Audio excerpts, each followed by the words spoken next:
The sun was already rising above the roofs of the neighboring houses when I woke up in my second-floor bedroom. The ocean breeze that always brought with it the smell of salt and seaweed was blowing outside the window. San Diego was greeting another day with its leisurely California life, and I lay in bed listening to the sounds in the house. It had been 3 weeks since I had been released from the hospital. The heart attack had hit me at the most unexpected moment, right in the office of a car wash on Mission Bay. Connor rushed to the hospital with a twisted face.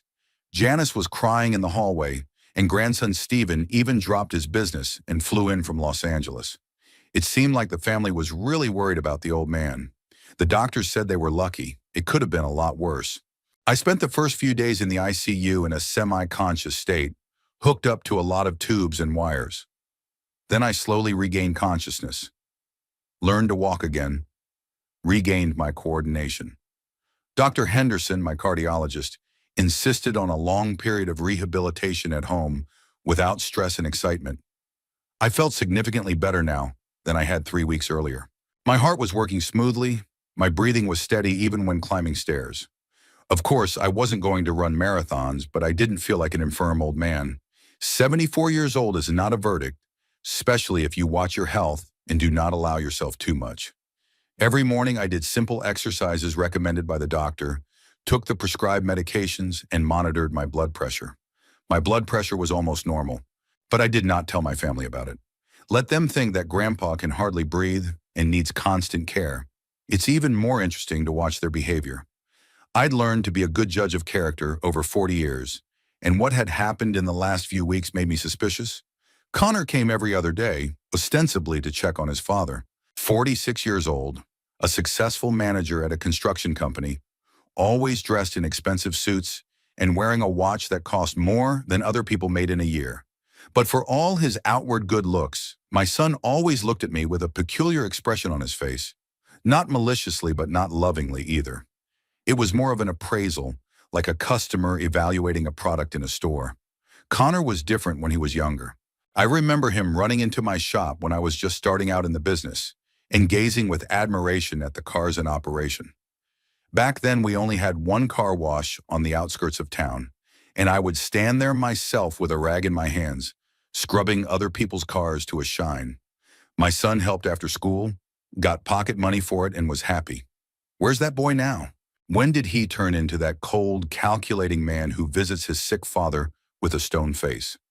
Janice, his wife, was more reserved.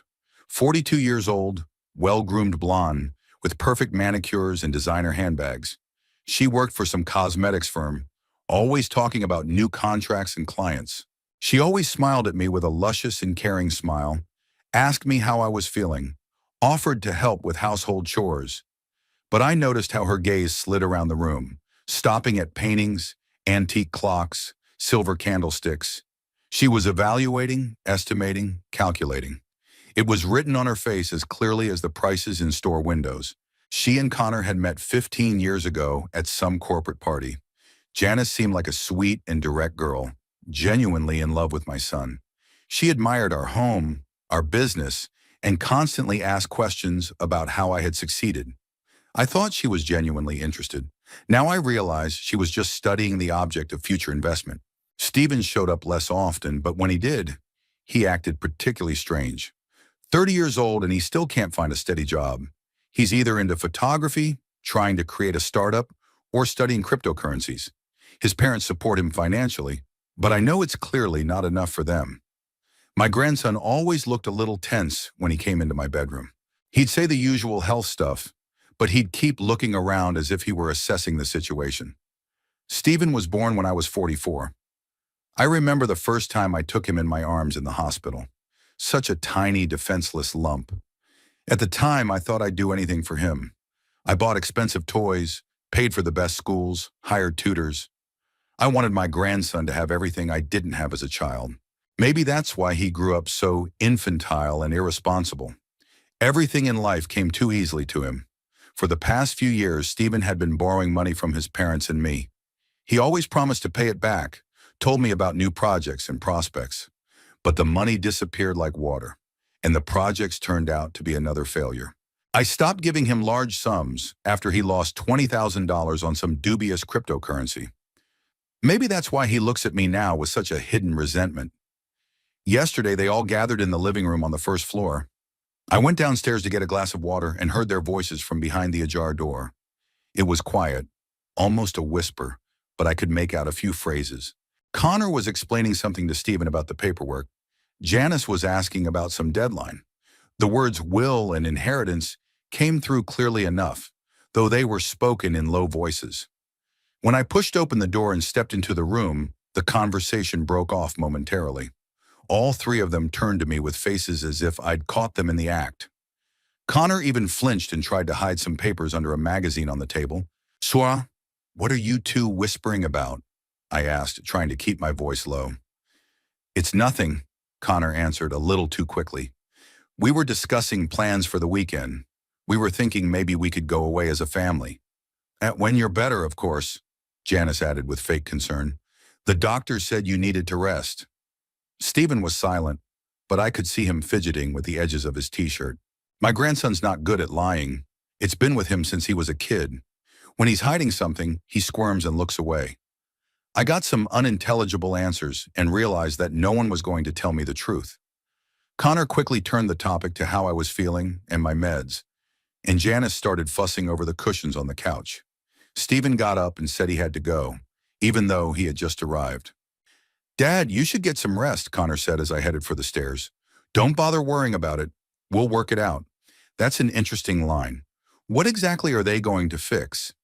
After that incident, I became more attentive to what was going on in the house, especially when they thought I was asleep or couldn't hear what they were saying. Turns out my hearing is much better than the family assumes. Years of working in noisy car wash shops have taught me to distinguish sounds and voices even through walls. This morning, the situation was the same. I lay in bed and heard Connor and his wife talking softly downstairs. They'd arrived early, around 8 in the morning, which was odd in itself. His son usually showed up around lunchtime, citing work stuff. But here he'd come at the crack of dawn. Their voices came from the kitchen, but it was hard to make out the words. I got out of bed, put on my robe, and walked quietly to the landing. I could hear better now. "Just don't let him find out too soon," Janice said. "He won't. Morris will arrange it," Connor answered. "What if he comes down?" "We'll say we're discussing medical matters, or we're planning his treatment," Janice objected. But at that moment I heard the sound of the front door opening and Stephen's voice saying hello to his parents. The conversation in the kitchen stopped. I went back to the bedroom and lay back in bed. My heart was beating more often than usual, but not from physical exertion. It was from curiosity and growing irritation. What kind of games were they playing in my own house? A few minutes later, there was a knock on the door, and Connor peeked into the room. His face was strained happy, but his eyes were restless. "How are you doing, Dad? Did you sleep well?" I feigned weakness, complaining of chest pains and shortness of breath. My son nodded sympathetically, but I could see he wasn't paying attention. He was thinking about something else. "You need more rest and don't worry about nothing," he said in a matter-of-fact tone. "The doctor said stress is bad for your heart." "What's the meeting downstairs?" I asked as indifferently as possible. "Nothing much. Family stuff." Connor was obviously nervous. "Janice, Stephen, and I are going to sit down and discuss some things, but we won't bother you. You'd better get some more sleep." After he left, closing the door behind him, I lay in bed for another half hour, thinking about what was happening. Something was definitely going on in my house, and my family clearly didn't want to let me in on the details. And that something involved a man named Morris, who was supposed to be organizing something. Morris. I only knew one Morris. The lawyer, David Morris, who had drafted my will 2 years ago. Was it really about him? Around 10:30, I heard voices in the living room again. This time they were joined by someone else, a man with an unfamiliar voice, speaking in an official tone. The voice sounded familiar, though I couldn't make out the words yet. I walked cautiously down the stairs and stopped at the living room door, listening to the conversation. I spent the next half hour in tense anticipation. The voices downstairs sounded muffled, but I knew something important was going on down there. Something that concerned me, but from which I was being carefully guarded. Such care seemed suspicious, considering that my family hadn't been particularly cavalier about my feelings in the past. Around 11 in the morning, the unfamiliar voice died away, and there were sounds of goodbyes at the front door. Then the car door slammed, the engine rumbled. Someone had driven away. Only my relatives were left in the house again, but their conversation didn't stop. On the contrary, the voices grew louder and more emotional. I decided to seize the moment and put on a little show. I got out of bed, groaned loudly on purpose, and slowly, as if overcoming weakness, headed for the stairs. He came down as noisily as possible, holding onto the railing and breathing heavily. "Connor!" I called out in a weak voice. "Connor, are you there?" The conversation downstairs was cut off instantly. A few seconds later, my son appeared in the hallway, followed by Janice. Both looked a little confused. "Dad, what's wrong?" Connor walked quickly up the stairs and took me under his arm. "Are you sick?" "I'm thirsty for water," I mumbled, looking exhausted. "And I need a blood pressure pill." Sure. Janice, get some water and bring the first aid kit." My sister-in-law nodded and hurried into the kitchen. Connor walked me into the living room and sat me in my favorite chair. I noticed some papers on the coffee table, but my son quickly gathered them up and slipped them into his briefcase. "What are these papers?" I asked, trying to sound disinterested. "Work documents, nothing important," Connor answered too quickly. "I did a little work while you slept. Janice brought water and my pills. I took the medicine and leaned back in my chair, closing my eyes. After a few minutes, I began to doze off, pretending to doze off. The family must have thought I had fallen asleep. "Is he asleep?" Janice whispered. "Looks like it," Connor answered in the same whisper. "Then we can talk. Stephen, come here." I heard the footsteps of my grandson, who must have stayed in the kitchen until then. Now all three of them were in the living room, a few meters away from me. "So what did Morris say?" Stephen asked. "In principle, it's realistic," Connor said in a low voice. "But we have to be careful. If he finds out that we've been trying—" "He's not going to find out anything," Connor said half-heartedly. "He won't find out," Janice interrupted. "Look at him. He can barely walk. He's always napping. You think he's capable of understanding the legal intricacies?"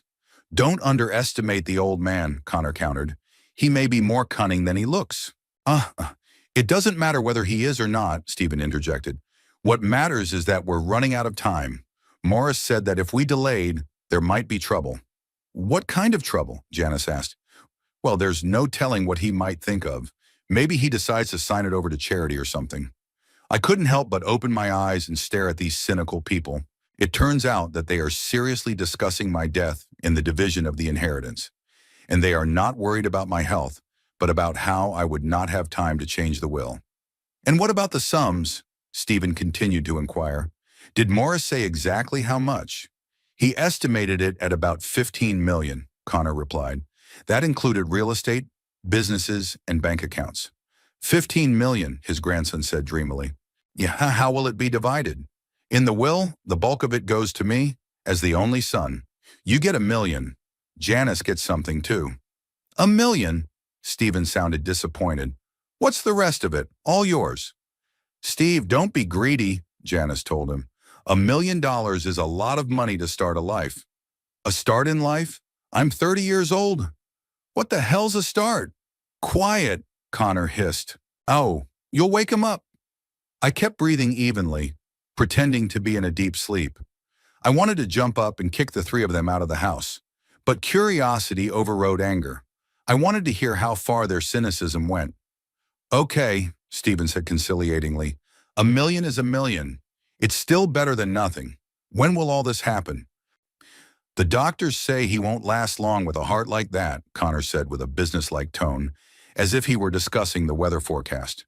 "Maybe a few months, maybe a year, but no more than that." "What if he gets better?" Janice asked. "He won't. You see the state he's in? He can barely stand on his feet." "Yes, but still." Janice paused. "What if we speed things up?" There was silence. Even I held my breath for a moment, not believing my ears. "What are you talking about?" Connor asked quietly. "Well, I don't know. Forgetting to give the pills, for example, or giving the wrong pills." "Janice, this is too much." His son's voice sounded strained. "I'm not ready for that kind of methods." Why too much? She whispered hotly. He's dying anyway. We'll just reduce his suffering a little. And our suffering too, Stephen chuckled. Ah, frankly, I like the idea. Why wait for who knows how long? I felt a chill run down my spine. Are they so blinded by greed that they're willing to discuss murder? A family member? A father and grandfather? No, Connor said firmly. It's out of the question. We'll wait for the natural course of events. You're a coward, Janice said with contempt. You've always been a coward. Better a coward than a murderer. Nobody's talking about murder. Just, a little help from fate. Shut up, Connor cut her off abruptly. And don't you ever talk like that again. Not in front of me, not in front of Stephen. Understand? Janice snorted resentfully, but didn't say anything. Stephen didn't pursue the subject further either. All right, Connor said after a pause. The main thing now is to act according to the plan. Morris will organize everything.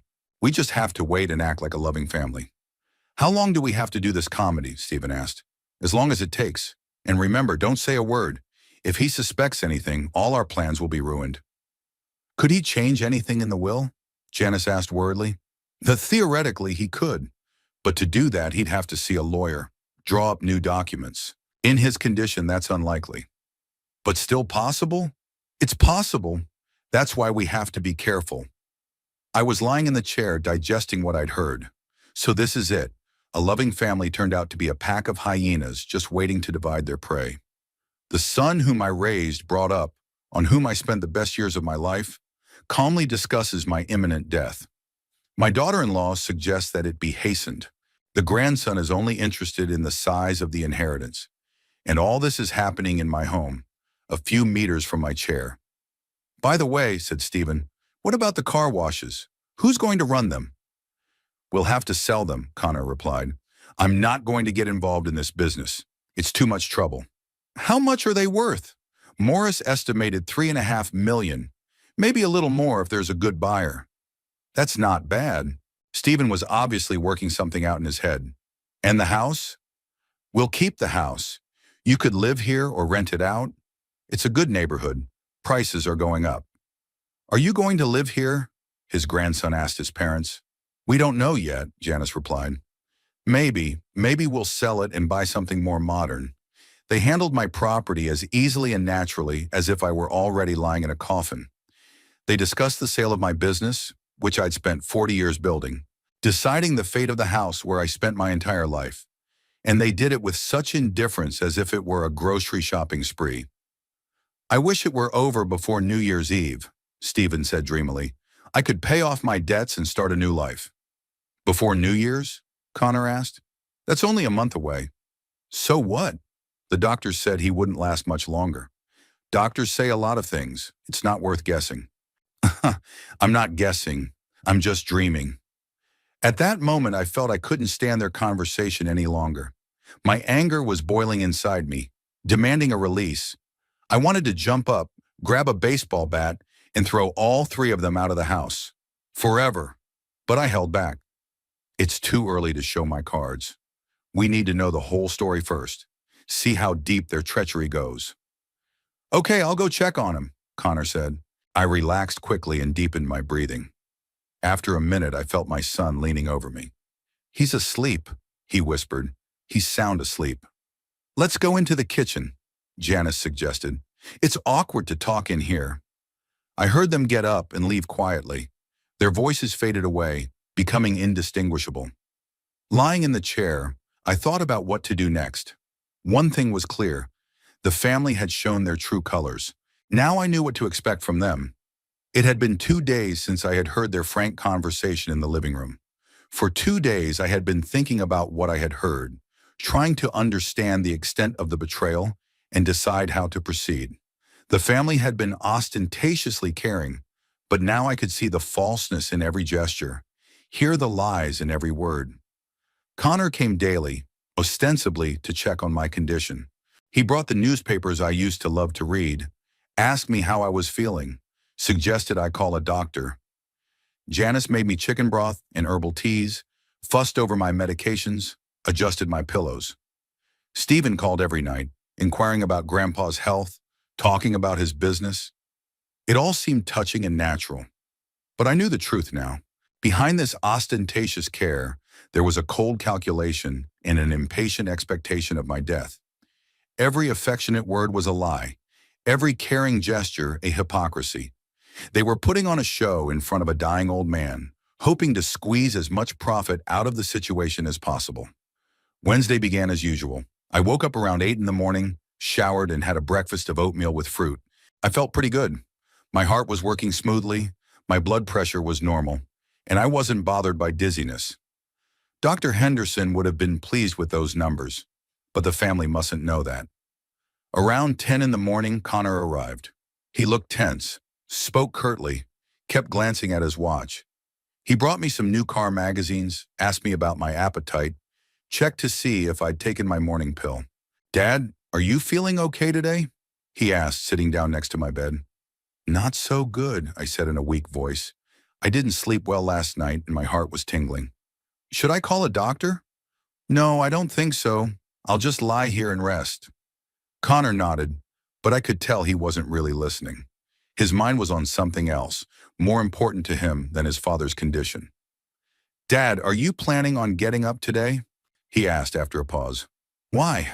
I'd rather lie in bed. The doctor said to get more rest." "Yeah, sure, you rest. Janice and I will sit downstairs. Maybe Stephen will come by. We won't bother you."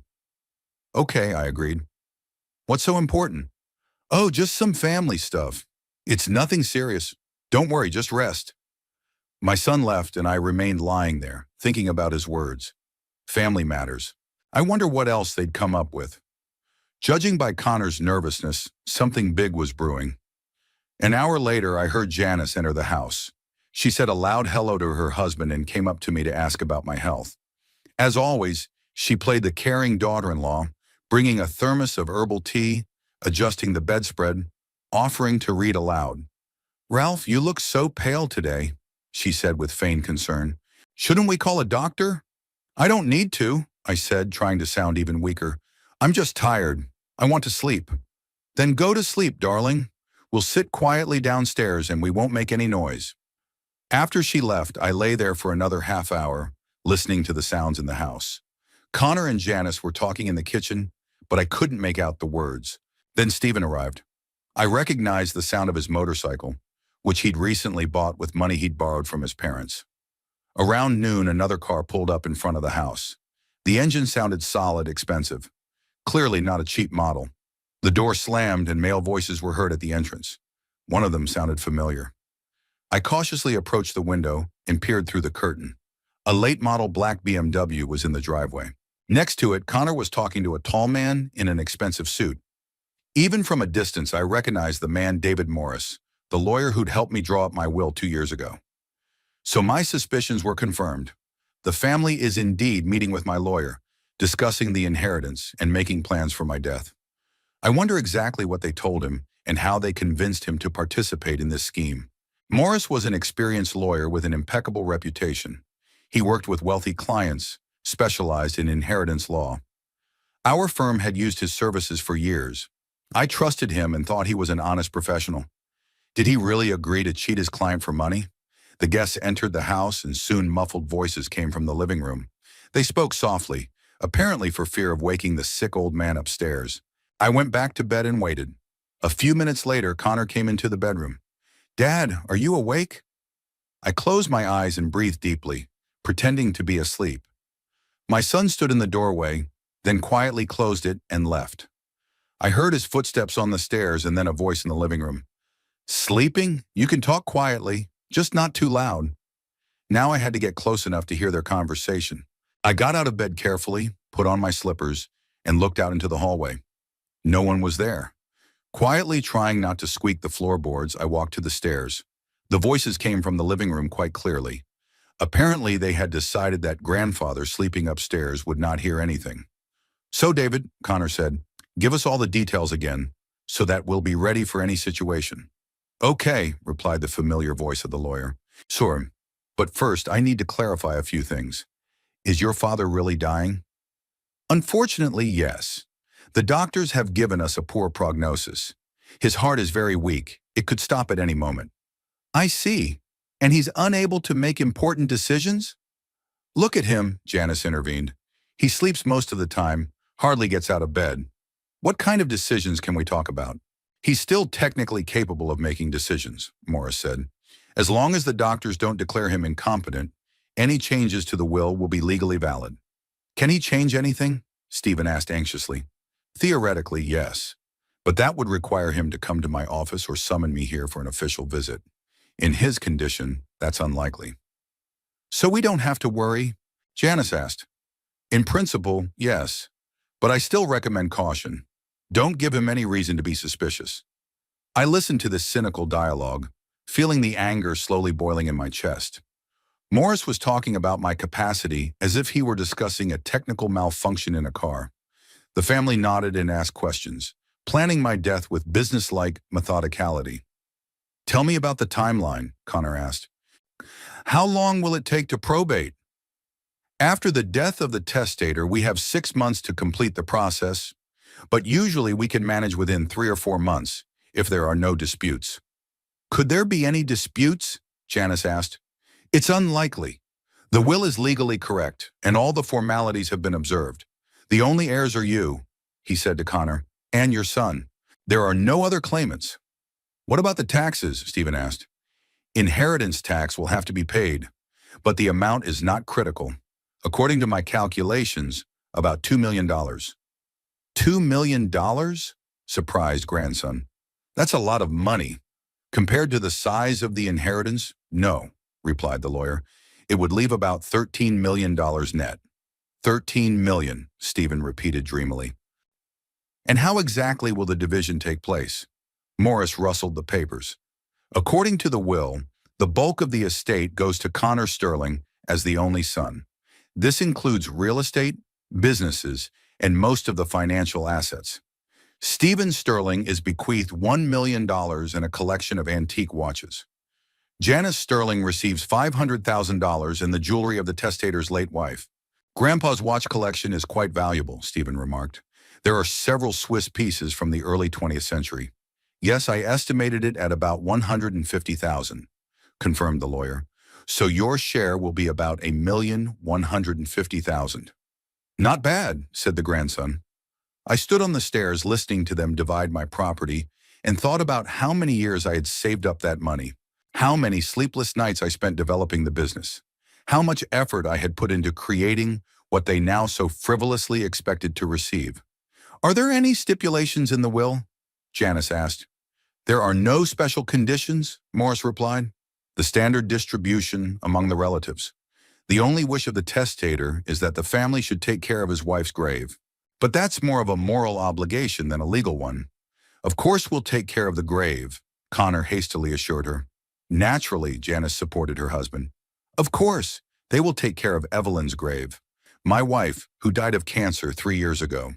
The woman who raised Connor like her own son, who loved him and spoiled him, who always stood up for her grandson when I tried to discipline him.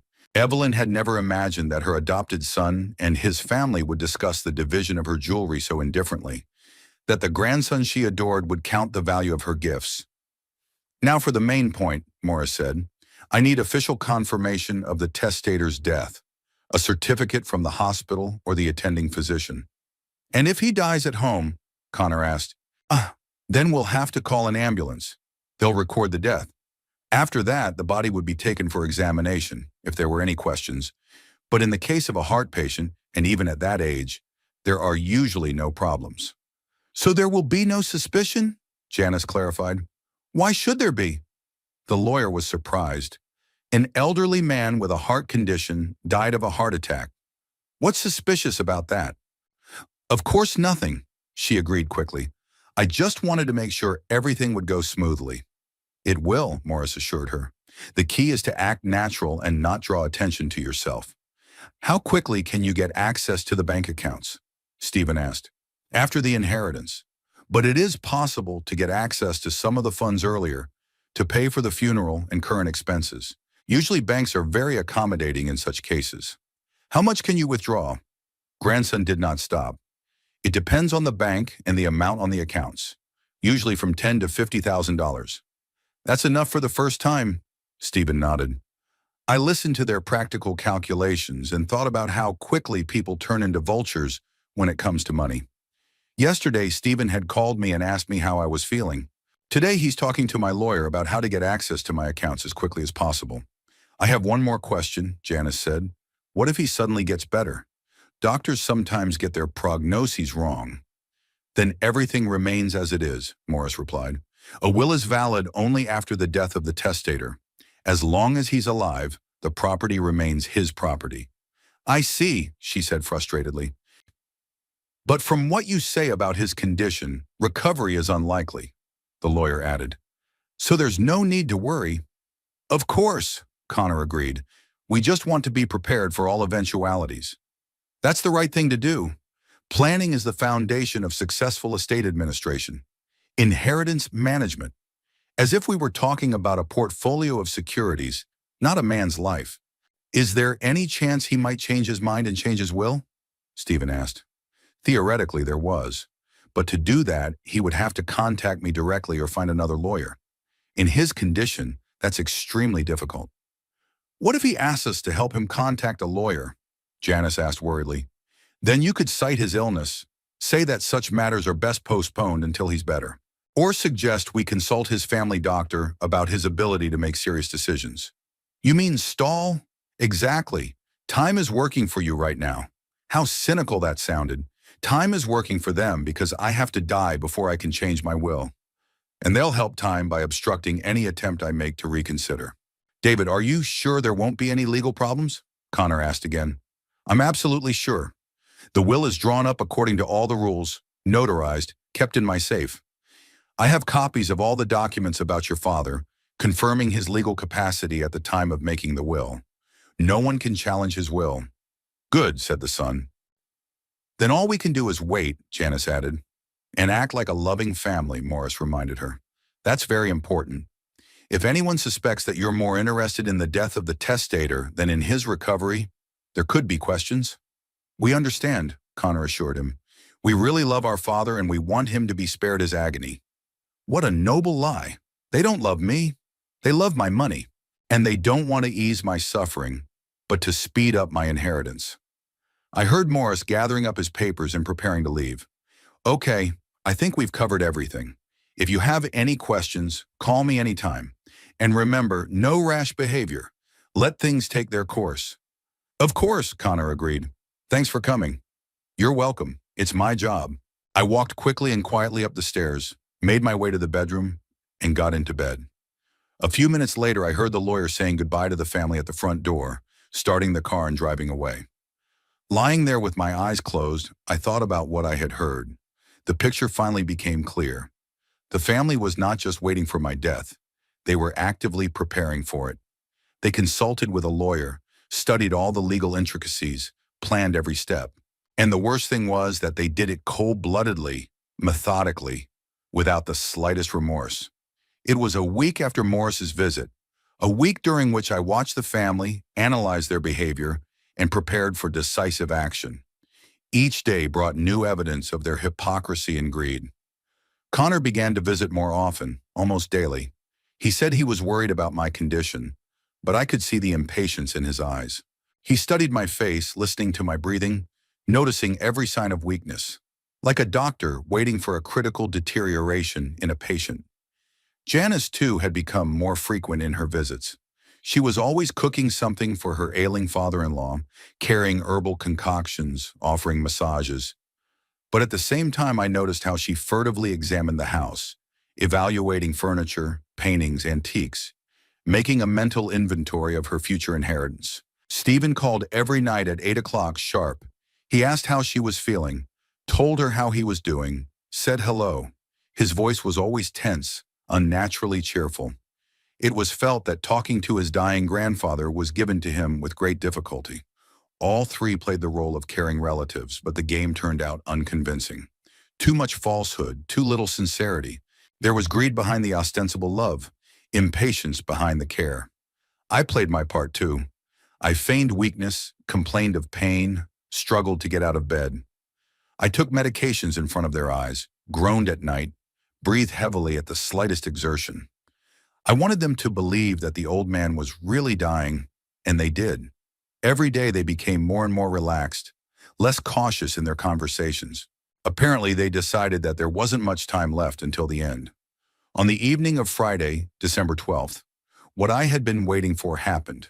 The family gathered again at my house for some important discussion. This time they invited Morris had seen his car in the driveway earlier in the afternoon. Around 6 in the evening, I heard familiar voices in the living room. They were talking louder than usual, apparently deciding that the sick man upstairs couldn't hear anything anyway. Or maybe they just stopped being careful. I lay in bed and listened to the fragments of conversation. I could hear Morris's voice, explaining something in a formal tone. Connor was asking questions. Janice was clarifying. Stephen laughed, nervously but contentedly. Around 7 o'clock in the evening, the conversation became particularly animated. I decided it was time to act. I carefully got out of bed, put on my robe and slippers. I went to the door and listened. All 4 of them were in the living room. I quietly opened the bedroom door and stepped out into the hallway. The sounds came out quite clearly. No one had thought about conspiracy, apparently. I walked slowly down the stairs, trying not to squeak on the steps. I stopped at the ajar door of the living room and froze. I could hear every word now. So the formalities will take as little time as possible, Morris said. As soon as we get the death certificate, we can file the inheritance papers. How long will that take? And Janice asked. 2 months at best, 4 at worst, but I'll try to speed up the process. Good, Connor said, grinning. So we should be ready by spring. By spring? Stephen interjected. What's taking so long? I thought we could get the money right after the funeral. It's not that simple, the lawyer explained patiently. There are certain procedures, waiting periods. The law protects the interests of all potential heirs. What other heirs? Janice was surprised. Besides us, there's no one. Technically, yes, but you have to give other claimants a chance to come forward if they exist. It's standard procedure. I see, his grandson sighed. Well, what can you do? We'll have to wait. But then we can live in peace, Connor added. No financial problems. $15 million is no joke, Stephen said dreamily. I froze at the door. This was what I'd been waiting for. An open discussion of my money in front of a lawyer. Now I had all the proof of their betrayal. 15 million, the grandson repeated. How exactly are we going to divide it? Morris, explain it again. According to the will, Connor gets the bulk of it. That's about 12 million after taxes. You get $1 million plus the watch collection. Janice gets 500,000 plus jewelry. $1 million, Stephen said thoughtfully. You know, I've dreamed of being a millionaire all my life, and now it's coming true. Don't sound so happy, Janice said. After all, we are talking about the death of grandfather. Yes, of course. The grandson's voice became more serious. I'm sorry about the old man, but what can you do? That's life. That's life, Connor agreed. The main thing is that he's not in pain, and we can give him a decent burial and keep his memory alive. What a noble thing to do. They'll keep my memory alive with my money, and they'll give him a decent burial. They'll probably choose the cheapest coffin and the simplest ceremony. What about the business? And Stephen asked. Are we going to sell the car washes? Of course, Connor replied. I'm not going to do that. It's too much trouble. How much are they worth? Morris valued the whole business at $3.5 million. Might be able to sell for more if there's a good buyer. Not a bad addition to the main inheritance, said the grandson. Yes, it adds up to a substantial sum. Will we keep the house? For now, yes, we'll see what to do with it. Maybe we'll rent it out. Maybe we'll sell it. The neighborhood's getting more expensive, Janice said. Prices have gone up 30% in the last 5 years. Then we should sell it and buy something more modern. They discussed my property as easily as if they were grocery shopping at the store. My house, where I'd lived for 30 years. My business that I've spent a lifetime building. To them, it's just a commodity to be sold. By the way, Stephen said, what about Grandpa's car? It's a nice Cadillac, almost new. You can have it, Connor said generously. I don't need it. Thanks. I was thinking of changing my motorcycle for something more substantial. Not until after the probate, the lawyer warned. Until then, it's best not to touch the deceased's property. Of course I see. My car went into probate too. The Cadillac I bought 2 years ago, dreaming of traveling with Evelyn. but she died before we could realize our plans. Now my grandson will drive that car, remembering his dead grandfather. Finally, we'll share Grandpa's $15 million, Stephen said with poorly concealed delight. That phrase was the last straw. I couldn't listen to their cynical talk anymore. It was time to show them that the rumors of my death were greatly exaggerated. I pushed open the living room door and entered the room. Great, I said loud and clear. But it's not as if I'm dead yet, and the scene before my eyes was worthy of a theatrical production. Morris was sitting in a chair with an open folder on his lap. Connor and Janice were on the couch, and Stephen was in the chair across from the lawyer. On the coffee table were papers, pens, notepads. A real business meeting to divide the inheritance. All four of them froze like statues. Mouths open, eyes wide open. Morris dropped his pen, which fell to the floor with a thud. Janice gasped and clutched her hand to her chest. Connor turned so pale he looked like a wax figure. Stephen proved to be the quickest. He jumped up from his chair and tried to gather the papers from the table, but his hands shook and the papers scattered to the floor. Grandfather, he squeezed out, how did you? We didn't expect. Obviously, I replied dryly, looking around at the company. Shakanalam, from the look on your faces, you were expecting anyone but me. Connor was the first to come to his senses. He got up from the couch and tried to act happy. Dad, what a surprise. Are you feeling better?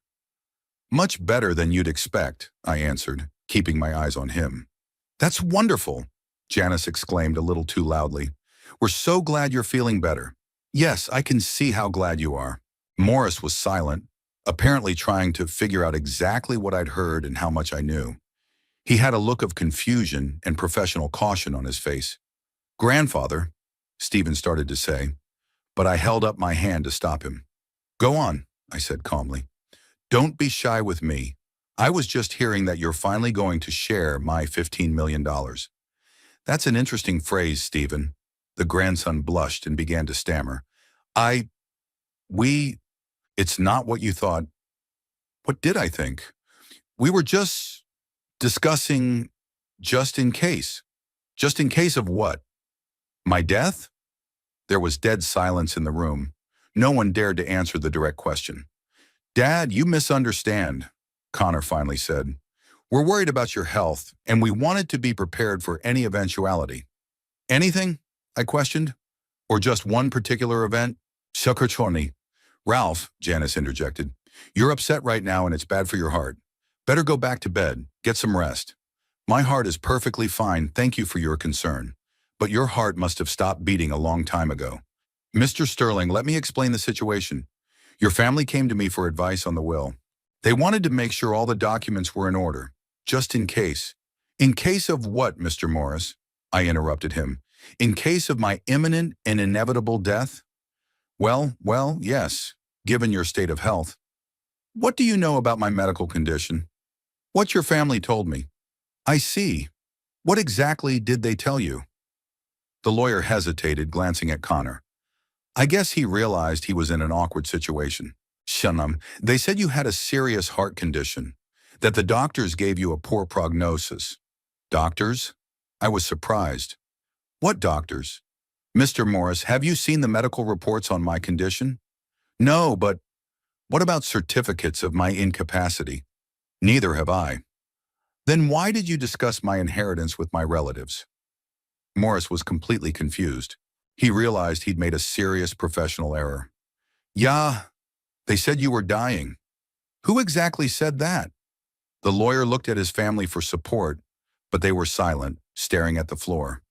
Your son, Connor. I turned to my son. Connor, did you tell Mr. Morris I was dying? Dad, we were just worried. Answer the question. Did you tell the lawyer I was dying? Yes, I did, Connor admitted quietly. Based on what? The doctor said my heart was weak. What doctor? Dr. Henderson said I was on the mend. But you yourself complained of pain, weakness, and based on my complaints, you thought I was dying? We just wanted to be prepared. Ready for what? For the inheritance. Connor didn't answer. What could he say? The facts spoke for themselves. I looked around at everyone here.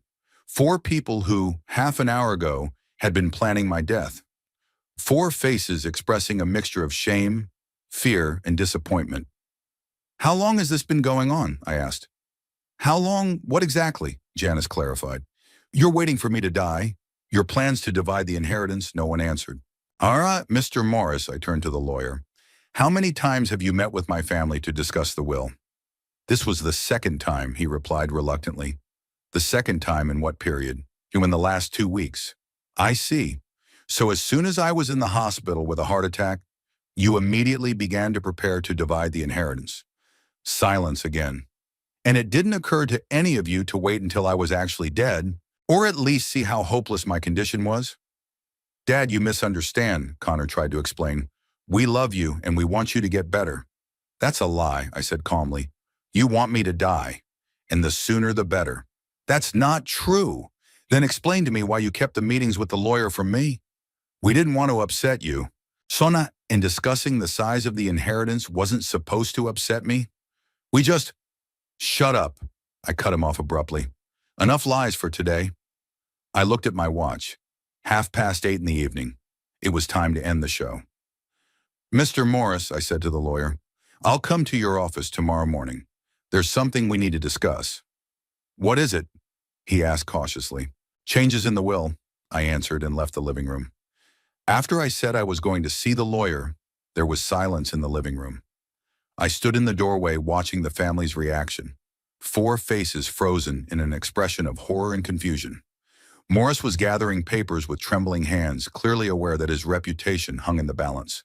Connor sat on the couch, pale as a sheet. Janice nervously tugged at the hem of her dress. Stephen stared at the floor, hesitant to look up. His son was the first to come to his senses. He stood up abruptly and came toward me. "Dad, wait! Let's talk calmly. You misunderstood everything." "What exactly did I misunderstand?" I asked, stopping in the doorway. "That you discussed the division of my inheritance? Or that my grandson was excited about the upcoming $1 million? We wanted to be prepared. For my death." "Yeah, you said that already." Connor stepped closer, his face expressing the desperation of a man who realized everything was falling apart. "Dad, look, we were really worried about your health. After the heart attack, the doctor said I needed rest and proper treatment. Nobody gave me a terminal diagnosis. But you yourself complained of pain, of weakness, and that gave you the right to plan my funeral?" Janice got up from the couch and walked over to us. Her eyes glistened with unshed tears. "Ralph, darling, you have to understand. We were so worried about you. When you had your heart attack, we were afraid we might lose you." "Yes, I can see how scared you were," I replied dryly. "So much so that you ran straight to a lawyer. It was a precaution." "A precaution?" I interrupted her. "Or was it anticipation?" Stephen finally raised his head and looked at me. There was shame in his gaze and a kind of childish confusion. "Grandfather, I didn't mean... I didn't mean..." "What didn't you mean, Stephen? That you'd finally become a millionaire? Or that it would be because I was dead? It just came out. It just came out what's in your heart, what you think about every day." The grandson blushed even more. He opened and closed his mouth, but no words came out. What could he say for himself? That his words had been misunderstood? But I could hear his intonation, see his face as he uttered the phrase. Morris finished collecting the papers and stood up, briefcase in hand. "Mr. Sterling, I apologize for this misunderstanding. Your family assured me that..." "Assured you of what?" I asked harshly. "That I was dying and wouldn't find out about your meetings?"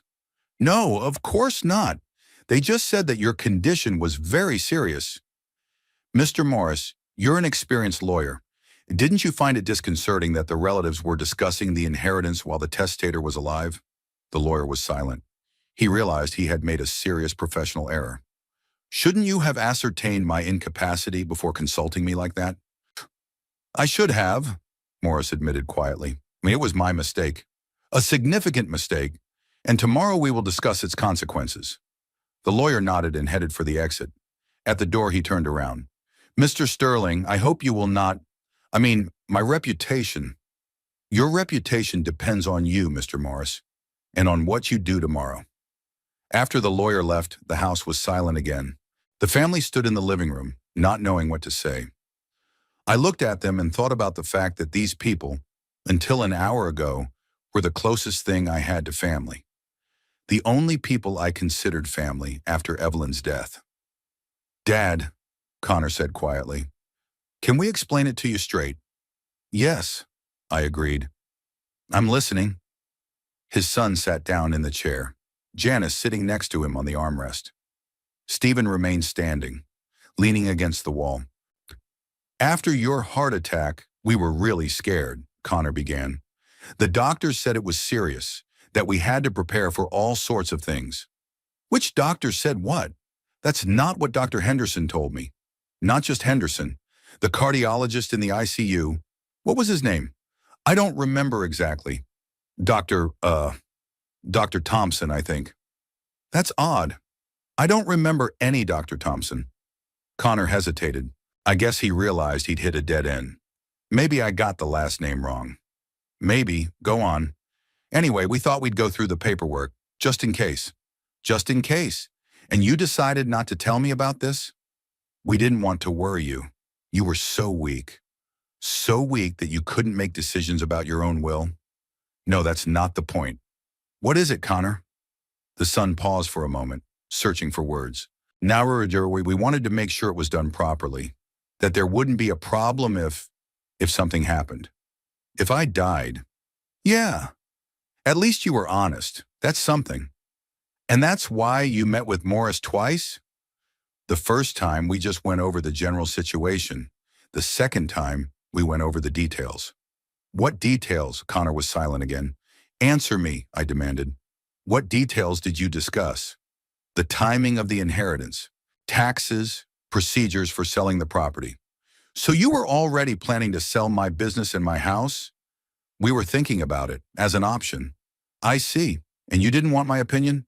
"Dad, you realize that if you're gone, someone has to make these decisions." "If." That's an important word, Connor. But from what you've been saying, you're already convinced I'm going to die. Janice has decided to intervene in the conversation. "Ralph, you're misinterpreting what we said. We didn't want you dead. We were just preparing for the worst-case scenario." "Worst-case scenario for who? For me or for you?" "All of us. Losing a loved one is always a tragedy." "Yeah, especially when that loved one leaves $15 million. My sister-in-law flared up. "That's not fair. It has nothing to do with the money." "Nothing?" I wondered. "Cheryl, then why was Stephen talking so excitedly about finally becoming a millionaire?" Stephen peeled himself off the wall and stepped forward. "Grandpa, I wasn't glad you were dead. Never. Just, well, yeah, I was thinking about the money.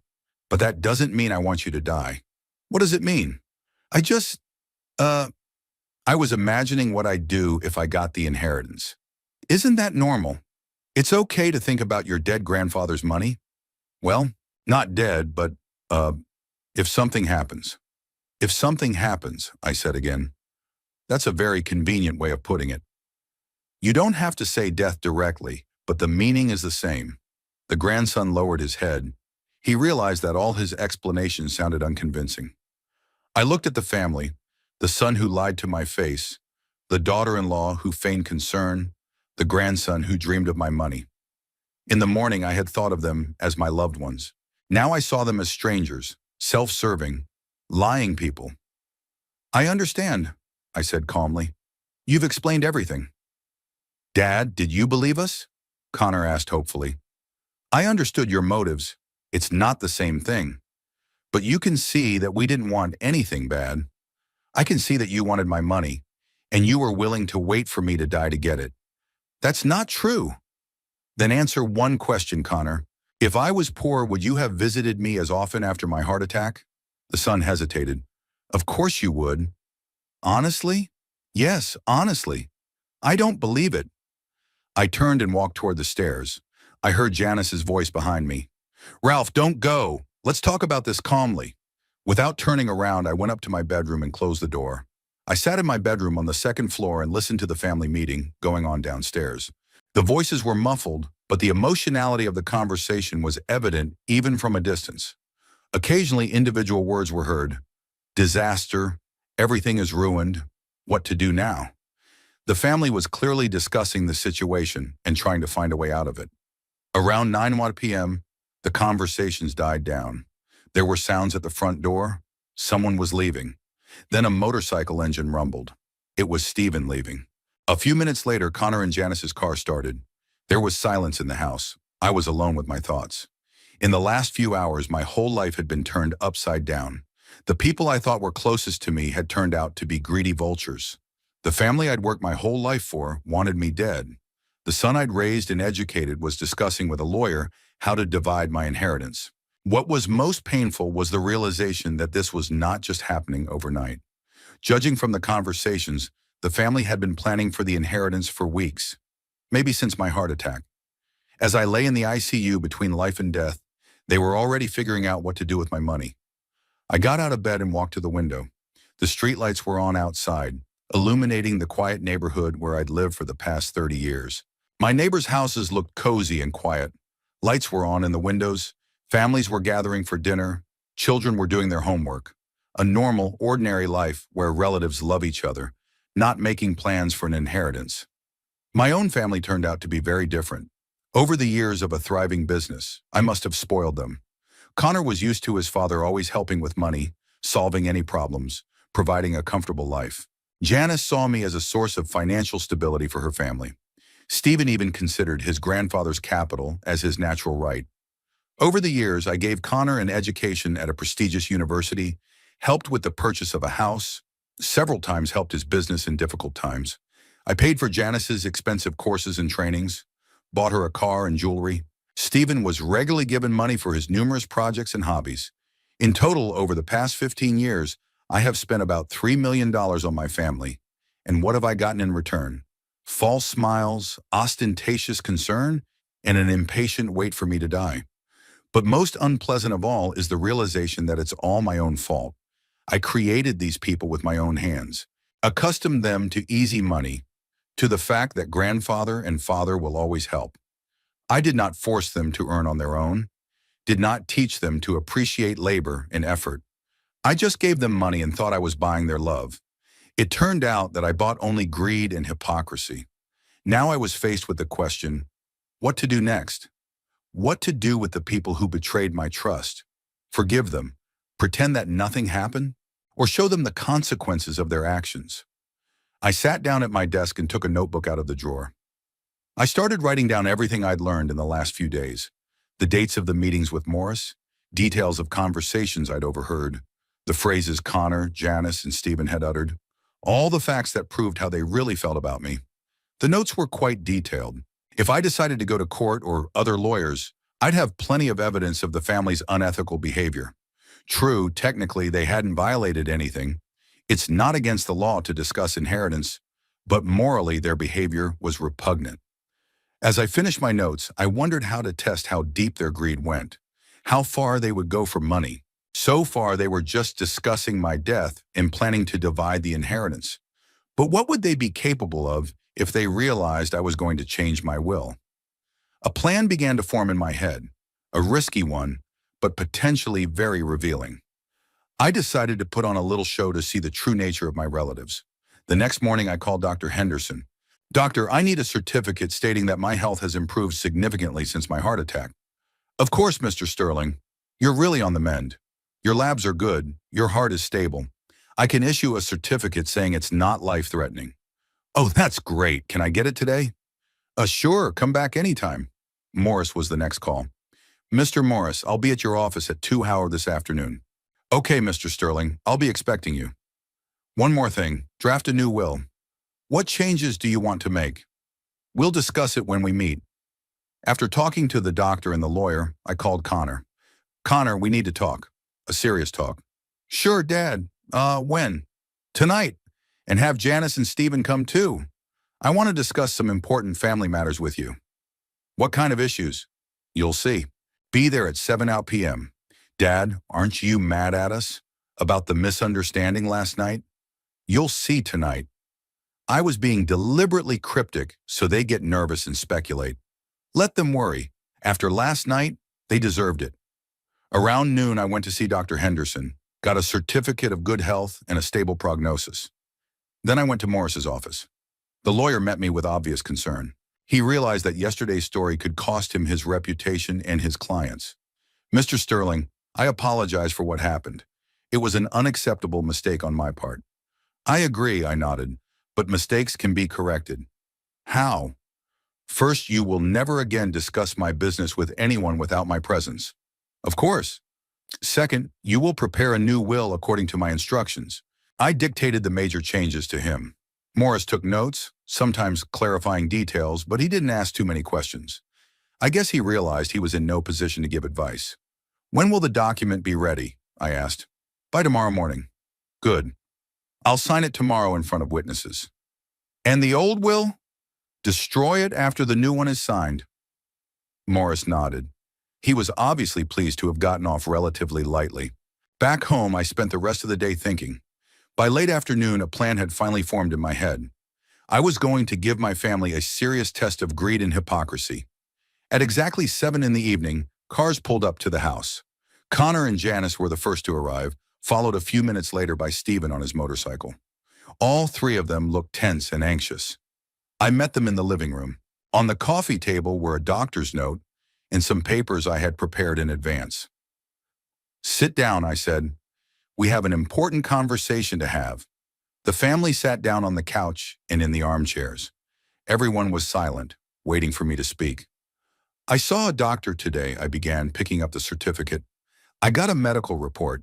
Would you like to know what it says? Sure, Connor answered quickly. Whereas Dr. Henderson considers my life to be in no danger. My heart is functioning normally. My prognosis is favorable. With the right lifestyle, I could live many more years. The faces of all three of them widened. Stephen looked especially upset. That's wonderful news, Janice said. Yes, it is, I agreed. Especially for me.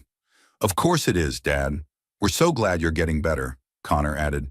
Glad? I asked. I thought you seemed upset yesterday when I told you I was getting better. What do you mean? I mean the look on your faces when I came into the living room. It didn't look happy. No one responded. Okay, I continued. Let's get to the main point. I was also at the lawyer's office. Now they were getting suspicious. Morris? Morris! We discussed some changes to the will. What changes? Janice asked cautiously. You'll find out tomorrow. In the meantime, I want to ask you a few questions. I picked up my notebook. Connor, how many times did you meet with Morris to discuss my will? Twice, my son answered reluctantly. For what purpose? I've already explained. Explain it again. For the record. Connor hesitated but answered. I wanted to make sure the paperwork was in order. In case I died? Yeah. Stephen, you said yesterday that you were finally going to be a millionaire. What did you mean by that? The grandson blushed. I was just, fantasizing. Fantasizing about dying? No, I was thinking about what would happen if I got the inheritance. When I die. Well, yeah. Janice, you offered to hasten my death. What did you mean by that? My sister-in-law turned pale. I didn't suggest killing anyone, but I did suggest forgetting to give the pills or giving the wrong pills. I'm quoting your words. That was stupid. Stupid? Or a plan? Janice was silent.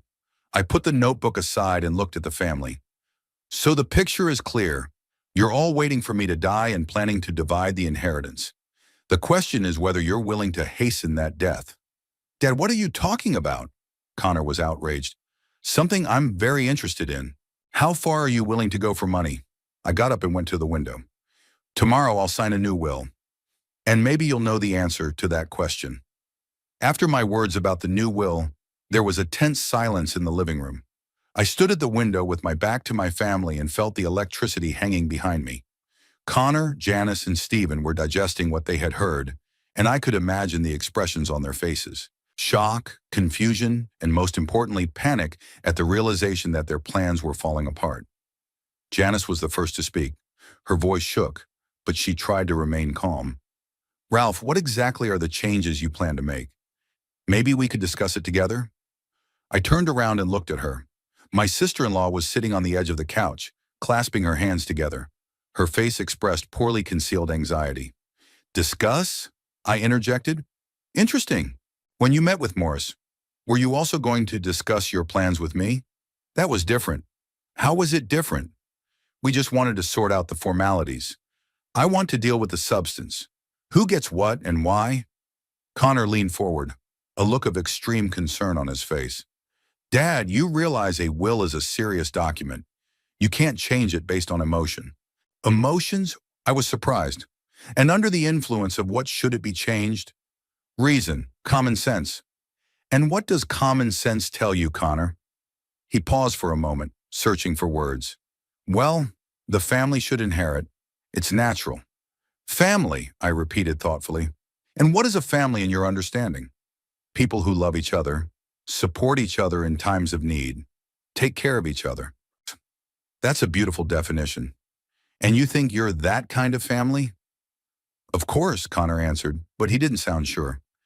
Then explain to me why people who love each other would meet secretly with a lawyer to discuss the division of the inheritance?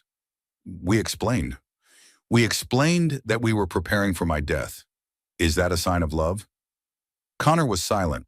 What could he say? The facts spoke for themselves. Stephen tried to intervene in the conversation. Grandpa, maybe you're judging us too harshly.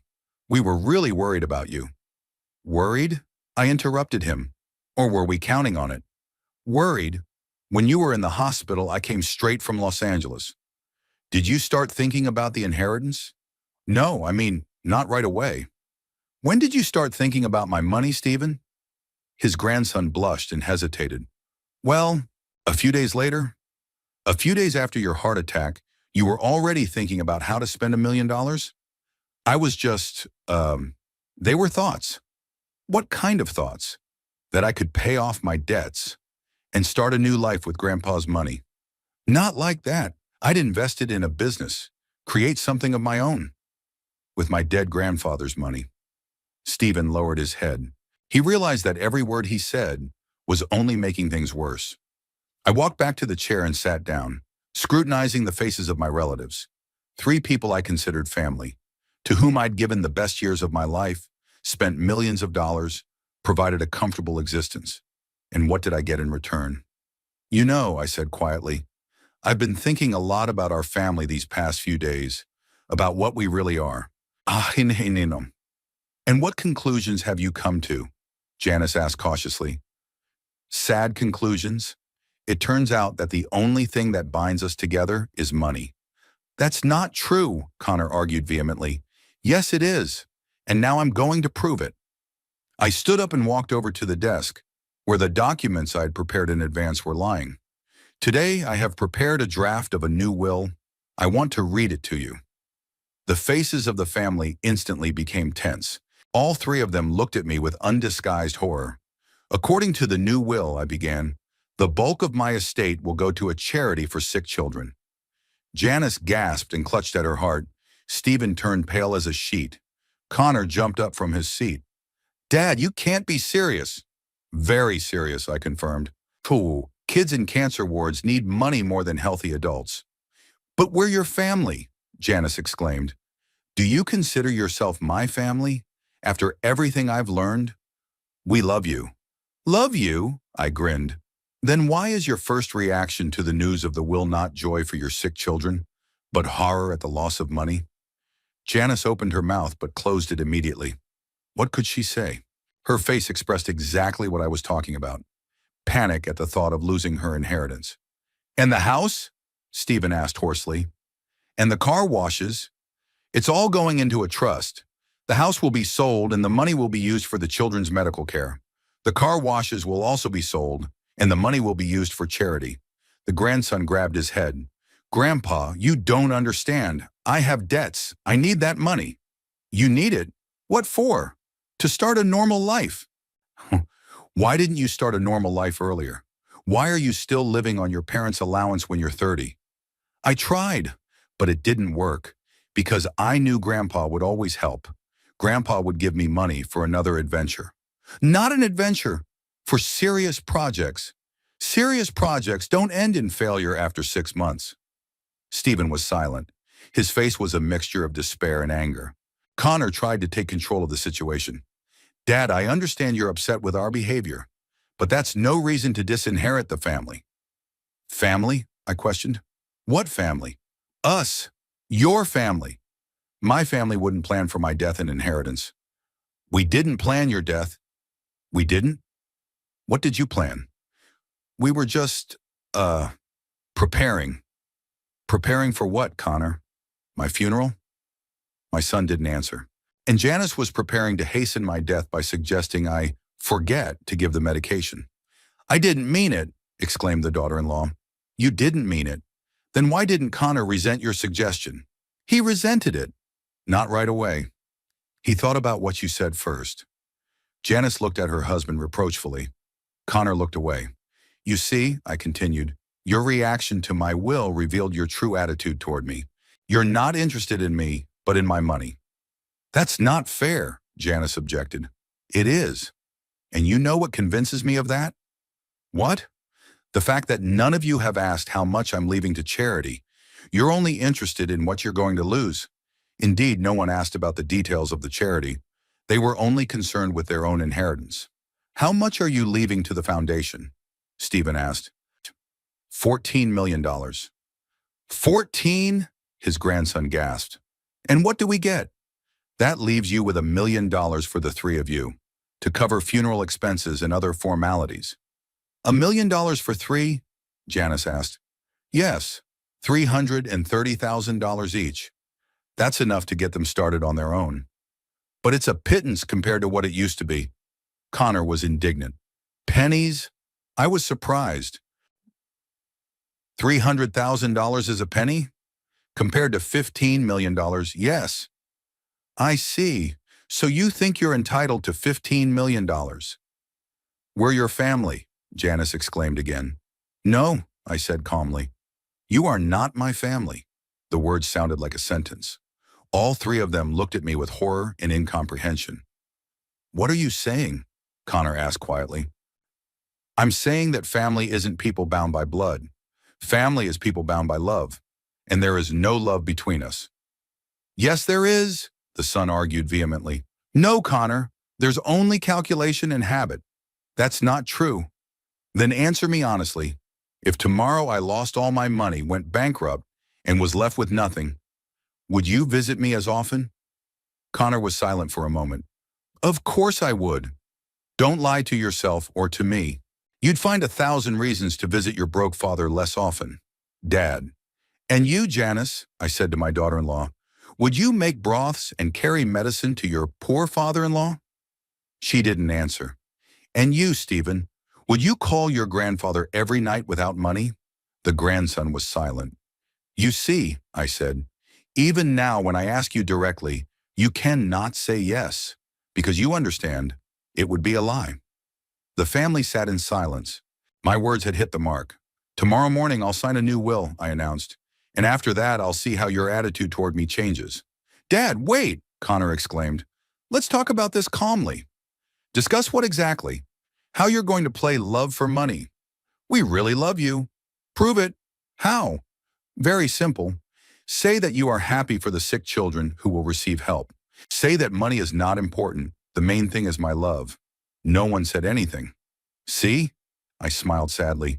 You can't even pretend. I stood up and headed for the door. I'm sorry, but I'm tired. I want to go to bed early. I have a big day tomorrow. Ralph, don't make any rash decisions, Janice begged. I've been thinking about this decision all my life. I just didn't realize it before. Grandpa, you can't leave us like this, Stephen exclaimed. I'm not leaving you. I'm giving you a chance to be your own people. 300,000? That's more than I had when I started my business. But times were different then. Times haven't changed. People have changed. They've gotten lazier and greedier. I left the living room and went up to the bedroom. Behind me, I heard excited voices. The family was discussing the situation. Sometimes I distinguished separate phrases. Catastrophe. Something must be done. He can't be serious. But I was absolutely serious. And their reaction to the new will only strengthened my resolve. They weren't thinking about justice, or sick children, or the fact that I had the right to dispose of my money however I wanted. They only cared about one thing: the loss of my inheritance. That was the answer to all my questions about our family. It had been 3 months since the night I announced the new will to my family. 3 months that dramatically changed my life and showed me the true value of being single. Immediately after signing the will, the Morris office began what I expected. The family launched a real campaign to regain my favor. Connor started coming daily, bringing gifts, talking about how much he loved his father and how worried he was about our fight. Janice cooked my favorite meals, offered to do a general cleaning of the house, talked about what a wonderful father-in-law I was. Stephen called twice a day, came over with flowers, told me about new plans and prospects. Their efforts were touching and disgusting at the same time. Touching because they were really trying. Disgusting because I knew the real reason for their efforts. They were trying to get the will back the way it was. For the first 2 weeks I toyed with them, pretended I was willing to reconsider. I told them I was touched by their concern, that I might have rushed the changes. The family perked up, redoubled their efforts. Connor even brought up a project for a family vacation to Hawaii. Say, let's go as a family, relax, reconcile. But I watched them and saw the falseness in every gesture. When Janice cooked dinner, she kept glancing at her watch, obviously counting the time she'd spent with her unloved father-in-law. When Connor talked about work, he nodded mechanically at my remarks, thinking about something else. When Stephen talked about his future plans, his eyes wondered when his grandfather would give him his inheritance back. After 2 weeks, I was tired of the show. I called Morris and asked him to inform the family that the will remained unchanged. What's more, I made an additional stipulation. If any of the relatives tried to contest the will in court, they would forfeit even the $300,000 they were entitled to. The reaction was immediate. The visits stopped the same day. Phone calls became infrequent and formal. The gifts stopped showing up. The play ended as soon as it became clear the box office was empty. In those 3 months, Connor had come exactly 4 times. The first time was to pick up Janice's things she'd left at my house. The second time was to return the house keys he had just in case. The third time was to officially notify me that he and his wife no longer felt obligated to take care of my health care. The fourth time was last week to tell me I was no longer their father. "You betrayed your family," he said then, standing on my doorstep. "You chose other people's children over your own son." "I chose honesty over hypocrisy," I replied. "You chose loneliness. And that's your final choice?" "Hasimam, final." "Then don't wait for me here anymore." He turned and walked away. I never saw him again. Stephen had disappeared from my life even earlier. After the news of the will's unalterability, he sent one text message. "You ruined my life. We're no longer related." No calls, no visits. He was done. Janice was the most forthcoming. She called me a month after the will was announced and said bluntly, "Ralph, you're an old egomaniac. You had the opportunity to provide for your family, but you chose some other man's children. I hope when you die alone, you'll remember this conversation." "I will," I replied, "and I will be grateful to fate for having recognized your true nature." After that, the connection between us was broken completely. The loneliness was hard to bear at first. 40-odd years I got used to the fact that in the house constantly someone appears. The phone rings. There are some family events. Now the house was empty. The silence that once seemed temporary had become permanent. But gradually I began to realize the advantages of living like this. No one had to wait for dinner. No one demanded attention to their problems. No one asked for money for the next project. No one feigned concern while waiting for an inheritance. I could read as much as I wanted. I could watch any movie I wanted. I could go to bed when I wanted and get up when I wanted. I could invite the people I liked to visit, not the people I had to put up with out of family obligation. Turned out I had real friends. People who knew me long before I got rich and who continued to socialize with me for reasons other than money. Frank Johnson, my companion in the early years of the business. Dr. Henderson, who became not only a doctor, but a conversationalist. Maria Gonzalez, a neighbor who would sometimes drop by just to talk about life. These people accepted me for who I was. They didn't need to know the size of my bank account. They didn't make plans for my inheritance. You could talk to them about anything, the weather, politics, books, memories. Simple human interaction with no ulterior motives. I also returned to activities I had abandoned during the years of family commitments. I started going to the gym regularly, not to impress my relatives, but for my own health. I enrolled in Spanish classes. I had always wanted to learn the language my housekeeper spoke. I started reading books that I had been putting off for years. I became particularly interested in carpentry. I set up a small workshop in the basement of the house, bought tools and started making simple things. Shelves, stools, picture frames. Working with my hands turned out to be surprisingly therapeutic. When you plan a board or screw in a screwdriver, your thoughts become clear and your soul becomes calm. In those 3 months, I made a coffee table for the living room, a bookshelf for the bedroom, a birdhouse for the garden. Nothing complicated, but each thing was made with my hands, with my soul. It was a special joy to create something useful and beautiful. My business also underwent changes. I sold 2 car washes out of 5, leaving only those that brought a stable income without much trouble. I invested the money from the sale in safe securities. Now I didn't have to control operations every day, solve personnel issues, and deal with advertising. The managers managed themselves, reporting once a week. Profits came regularly, but they were no longer the main goal of life. Money turned from the meaning of existence into a tool for a quiet and comfortable life. Most importantly, I stopped being afraid. I used to be constantly worried about what my family thought, whether they were happy with my decisions, whether the money I gave them was enough. Now those fears were gone. I didn't have to prove anything to anyone. My health improved too. Dr. Henderson noted that my vitals were better than before the heart attack. My blood pressure was stabilized, my pulse was flat, and my blood work was normal across the board. Apparently, the relief from family stress was having a positive effect on his body. "Ralph," said the doctor at the last appointment, "you look 10 years younger than 3 months ago. What has changed in your life?" "I got rid of toxic people," I replied. "I see. It was the right decision." Indeed, it was the right decision. In those 3 months, I felt truly free for the first time in years. Free from obligations to people who didn't appreciate my love. Free from having to buy their affection with money. Free from pretenses and lies. In the evenings, I sat in my chair in the living room, reading a book or just staring at the fireplace. The house was quiet, not oppressive, but peaceful. The ocean breeze rumbled outside the window. Rare cars passed on the street. A neighbor's dog barked somewhere. The usual sounds of ordinary life, and I knew I was happy. For the first time in years, really happy. Not because I have a lot of money, not because I'm surrounded by people, it's because there are no lies around me. Sometimes I thought about my family. I wonder how they live without the hope of an inheritance. Has Stephen found a job, or is he still living off his parents? Has Janice's attitude toward Connor changed now that it's clear there will be no rich inheritance? Did her son regret his decision to break up with me? But these thoughts didn't hurt. Rather, they aroused a quiet curiosity, like I was thinking about the characters in a book I'd once read. A month ago, I happened to meet Frank, who had known my family for years. "Ralph," he said, "I hear you're having trouble with Connor and the others?" "Not problems," I replied. "It's just that we realized we weren't right for each other." "Because of the money? Because of honesty?" Frank nodded. "You know, I always thought your son was kind of cold, and your daughter-in-law looked at everyone as a potential prophet. Why didn't you tell me that before?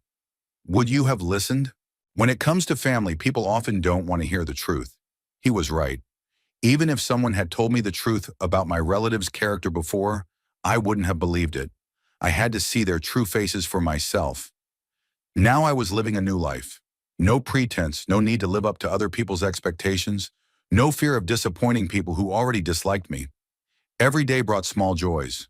Morning coffee on the terrace, a book read cover to cover, a conversation with a neighbor about how her garden was growing, a new piece made in the carpentry shop, simple, ordinary things that used to get lost amidst the family hustle and bustle and pretense. Now they formed the basis of my existence, and there was a special wisdom in that. Happiness doesn't depend on the number of people around you. Happiness depends on the quality of relationships with those people. It's better to be alone than with people who don't love you. Tonight I sat in my chair with a book in my hands and thought about how successful life has been. Not because I made a lot of money or raised my kids, but because I finally found peace. Outside the window, the sun was setting, coloring the sky orange. Somewhere in the ocean, seagulls screeched. The house smelled of wood and old books. This was my life. Honest, quiet, lonely. And I didn't want to change it.